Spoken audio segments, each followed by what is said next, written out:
की बहुत बहुत बधाई।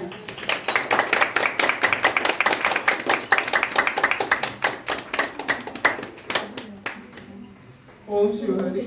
आज आप सब यहाँ एकत्रित हैं। आप सबको आज के महान परम आध्यात्मिक त्रिशूल रूप दर्शन की वार्षिकी की ढेर सारी बधाई और शुभकामनाएं। चंड तांडवं नमो सुभं शिव शिवं शिव शिवम्।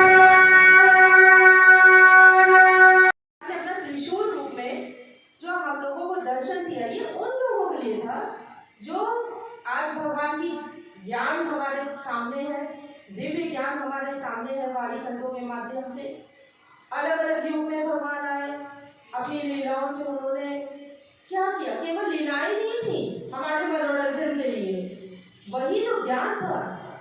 तो फिर भी इतना ज्ञान हर युग में पाकर भी आज फिर भी जो लोग पाप मानते जा रहे हैं, पाप मान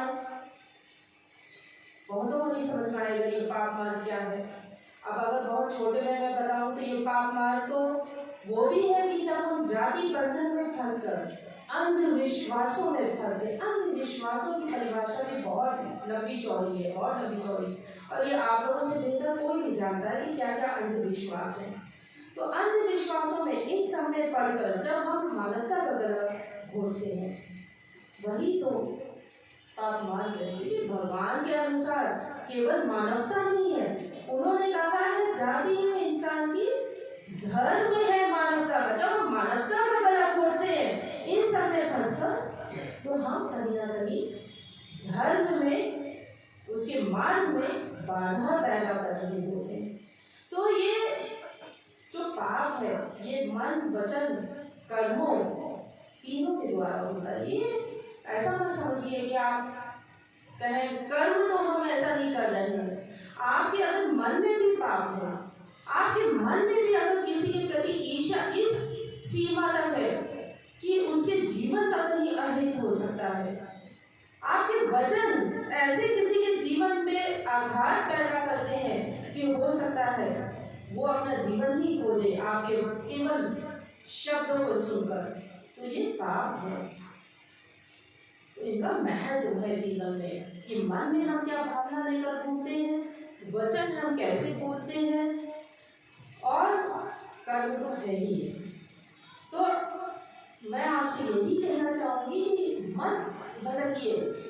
ये जो आप भटक जाते हैं कि हम किस रूप की पूजा करें, किसकी नहीं करें, रूप रंग आकार को देखते हुए, तो ये जो धर्म है ये इसका ना तो कोई रूप है, ना रंग है, ना आकार है।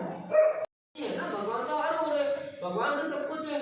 लेकिन आज जब हम एक रूप और स्वरूप की बात कर रहे थे, हाँ एक भक्त का रूप जरूर होता है, एक भक्त का अवश्य ही एक रूप होता है। वो रूप क्या होता है, हम अक्सर ये सुन लिया करते हैं विराट रूप। आजकल लोग कहते हैं विराट हिंदू, विराट रूप। नहीं, विराट तो भगवान का ही दर्शन होता है ना।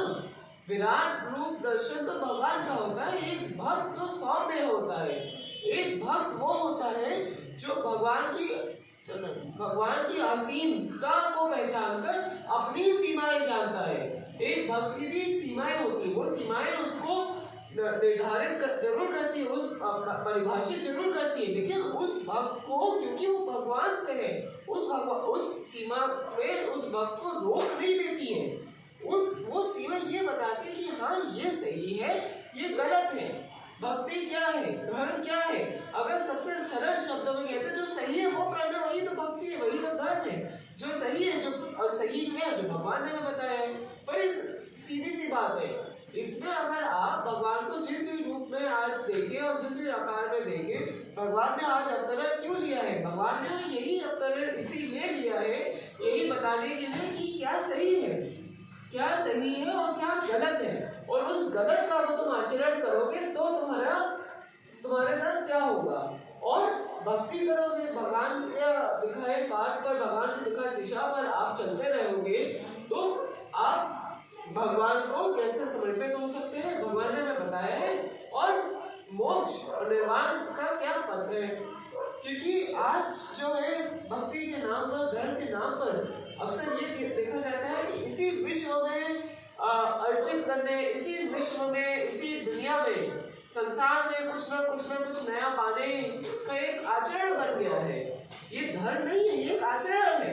ये सही है, ये गलत है, ये एक भक्त और एक भक्ति ही आपको बता सकती है। भगवान भी आपको बताते हैं, भगवान के उद्देश्य में भगवान ने बताया है कि भक्ति है वो जो सही करना है। ये एक आचरण है, लेकिन एक आध्यात्मिक आचरण है।